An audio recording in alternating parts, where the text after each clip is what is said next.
ആഘോഷം ശരിക്കും ഇതൊരു ക്യാമ്പസ് പശ്ചാത്തലത്തിൽ ആണ്. ഇതിന്റെ ബേസ് ക്യാമ്പസ് ആണ്. പക്ഷെ ഇതിൻ്റെ ഉള്ളിൽ നമ്മൾ പറയാൻ പോകുന്നത് വേറൊരു കഥ, കുറച്ച് സീരിയസ് ആയിട്ട് ഒരു സമയത്ത് നടന്നൊരു കഥ ഇതിൽ നമ്മൾ ഇൻകോർപ്പറേറ്റ് ചെയ്തിട്ടുണ്ട്. അത് പക്ഷേ നമുക്ക് റിവീൽ ചെയ്യാൻ പറ്റില്ല, കാരണം അതൊരു സസ്പെൻസിന്റെ എലിമെന്റ് ആയിട്ട് വരും. പിന്നെ ചേച്ചി നേരത്തെ പറഞ്ഞ പോലെ തന്നെ ഒരു മെസ്സേജ് ഈ പടത്തിലൂടെ നമ്മൾ പറയാൻ ശ്രമിച്ചിട്ടുണ്ട്.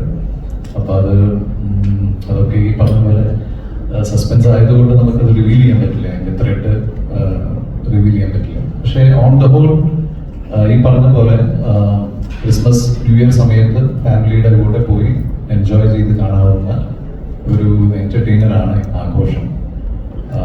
ഞാനും കുറെ വർഷങ്ങൾക്ക് ശേഷം ഒരു ക്യാമ്പസ് ചിത്രത്തിന്റെ ഭാഗമാവുകയാണ്.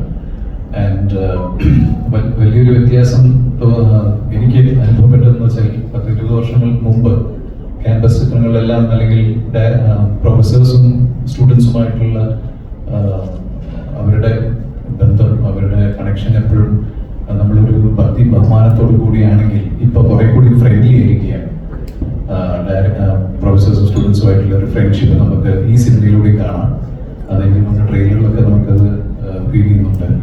അപ്പോൾ വളരെ എൻജോയ് ചെയ്ത് സിനിമയുടെ ടൈറ്റിൽ പോലെ തന്നെ ഓൺ സെറ്റും ഓഫ് സെറ്റും വളരെ ഏറെ ആഘോഷിച്ച് തന്നെ ചെയ്തൊരു സിനിമയാണ്. പിന്നെ ഇതിന്റെ എനിക്ക് തോന്നുന്നു അതിനൊരു മുഖ്യ കാരണം ഇതിന്റെ സംവിധായകനും ഇതിന്റെ പ്രൊഡക്ഷനിലെ സ്റ്റേജിയും ടീമൊക്കെ തന്നെയാണ്. കാരണം നമ്മൾ ചെല്ലുന്ന സെറ്റുകൾ ഡയറക്ടറും അതിന്റെ പ്രൊഡക്ഷനൊക്കെ വളരെ ഫ്രണ്ട്ലി ആയിട്ടും വളരെ ജോവിയലായിട്ടുള്ള ഒരു മൂഡിലാണെങ്കിൽ തന്നെ നമുക്ക് വർക്ക് ചെയ്യാനുള്ളൊരു സന്തോഷം, ഒരു ആഗ്രഹം തോന്നും. അങ്ങനത്തെ ഒരു സിനിമയായിരുന്നു ഇത്. അതുകൊണ്ട് ഞങ്ങൾ എല്ലാവരും വളരെ സംതൃപ്തരാണ് ഈ പടം ചെയ്തതിൽ. അപ്പോൾ ഇനി എന്താ പറയുക, ഒരു ആർട്ടിസ്റ്റുമാരെ എനിക്ക് തോന്നുന്നു അമൽ തുടങ്ങാം അല്ലേ, ആഘോഷത്തെ പറ്റി അമൽ.